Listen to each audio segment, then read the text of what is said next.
seleksi guru P3K dan kebijakan afirmasi. Bisa mulai di halaman pertama.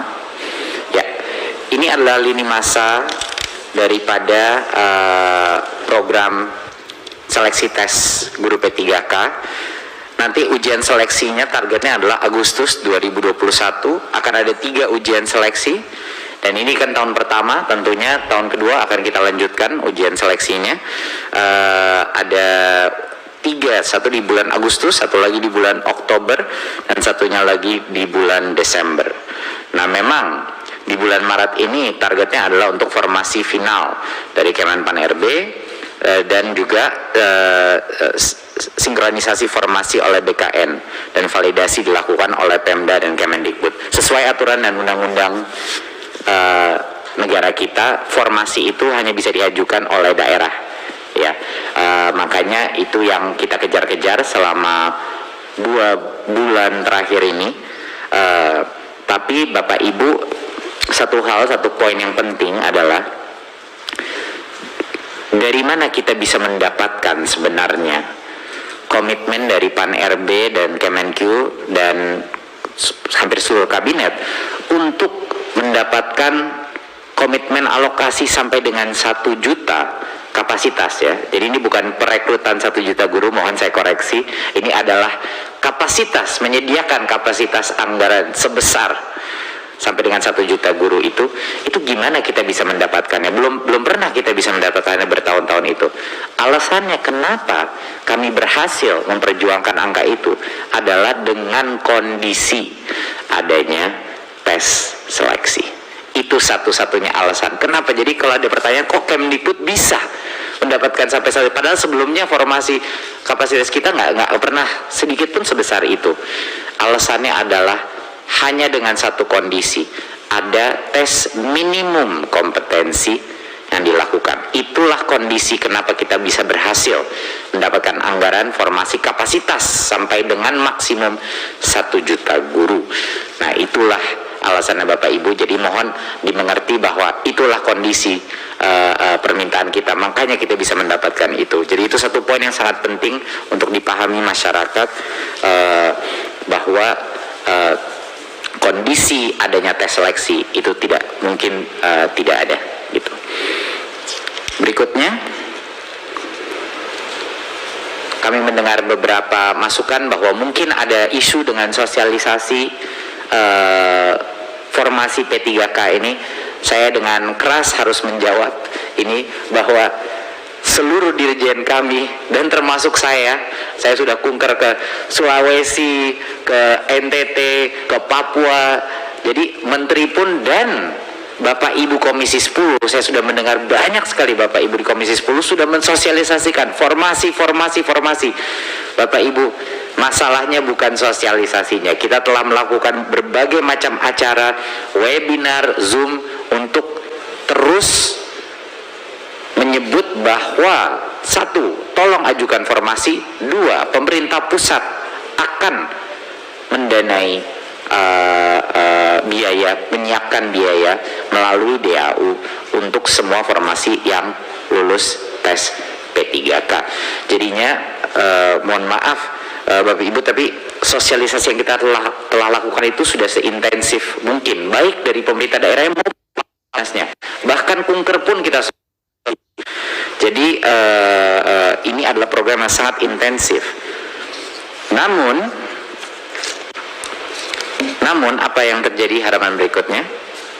Yang kita lihat adalah ini trennya, hasil daripada sosialisasi kita, bahwa ada daerah-daerah yang mengajukan lebih banyak formasi daripada data yang kita dapatkan, ya. Misalnya daerah seperti Bali, Gorontalo, Maluku Utara, Sumsel lumayan tinggi, sampai ada daerah-daerah yang paling bawah yang tidak mengajukan formasi sebanyak yang kita harapkan, yaitu daerah seperti Riau, Papua, Sumatera Barat, dan lain-lain.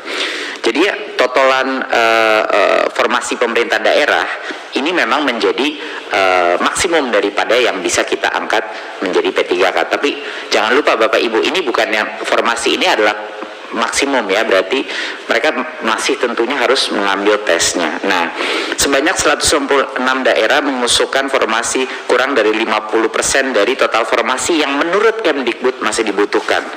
Nah, 58 daerah tidak mengajukan formasi sama sekali. 29 diantaranya itu ada di Papua dan Papua Barat. Jadi ini adalah isu yang sedang kami tangani sekarang. Tapi kenapa alasannya banyak Pemda ini tidak?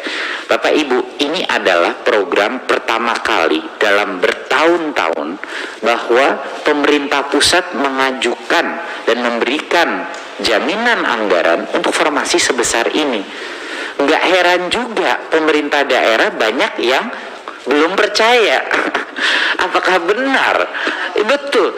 Jadi yang saya pun berinteraksi waktu saya jalan di Papua, waktu saya jalan-jalan di Sorong, Kabupaten Sorong, sama waktu di NTT, waktu saya mensosialisasikan ini, baik pejabat-pejabat di daerah masih setengah-setengah percaya, Bapak Ibu, bahwa ada pemekaran formasi sebesar ini dan diperbolehkan. Jadi banyak dari mereka yang masih takut dengan beban anggaran di APBD-nya, bahwa nanti mungkin harus ditalangi oleh daerah. Jadi ini adalah masalah yang tidak bisa diselesaikan hanya dengan sosialisasi. Ini membutuhkan waktu, gitu. Seperti yang kita lihat, banyak daerah-daerah yang mungkin belum berani mengajukan formasi ini adalah daerah-daerah yang mungkin juga terbatas anggarannya untuk kebutuhannya. Jadinya itu yang sedang kita coba selesaikan. Tapi alasannya bukan karena kurang sosialisasi. Alasannya adalah ini butuh waktu proses meyakinkan pemerintah daerah bahwa ini beneran loh, benar-benar akan anggarannya disiapkan oleh pemerintah pusat. Jadi yang kaget Bapak Ibu bahwa ada formasi sebesar ini, gitu. Mari kita masuk ke halaman berikutnya. Nah, ini suatu hal yang mungkin kita suka lupa ya. Kami pun di Kemendikbud kaget melihat ini. Dari tahun ke tahun, Bapak Ibu bisa melihat tahun 2000 adalah rekor yang sangat besar. Saya nggak tahu seberapa kapan terakhir kali, mungkin saya cek tadi itu, saya cek berapa? 2019. Enggak, kapan terakhir kali sebesar 500? Belum pernah ya, udah 10 tahun. Kalau bisa nanti saya cek lagi Bapak Ibu, tapi mungkin dalam 10 tahun terakhir ini belum pernah ada formasi sebesar 500.000. Dan ini harus menjadi suatu hal yang bisa kita rayakan bersama Bapak Ibu, gitu. Karena desakan Komisi 10, karena perjuangan Kemendikbud, perjuangan Kemenq dan Pan-RB, pertama kalinya kita berhasil melakukan formasi di P3K 513.000. Jadinya walaupun iya mungkin tidak mencapai 1 juta, tapi kalau kita lihat relatif dari tahun-tahun kemarin, ini merupakan pencapaian yang luar biasa dan menurut saya patut kita rayakan, gitu loh. Rayakan untuk para guru honorer, gitu, bahwa mereka mendapat kesempatan untuk bisa sampai dengan 500.000 formasi yang sudah ada.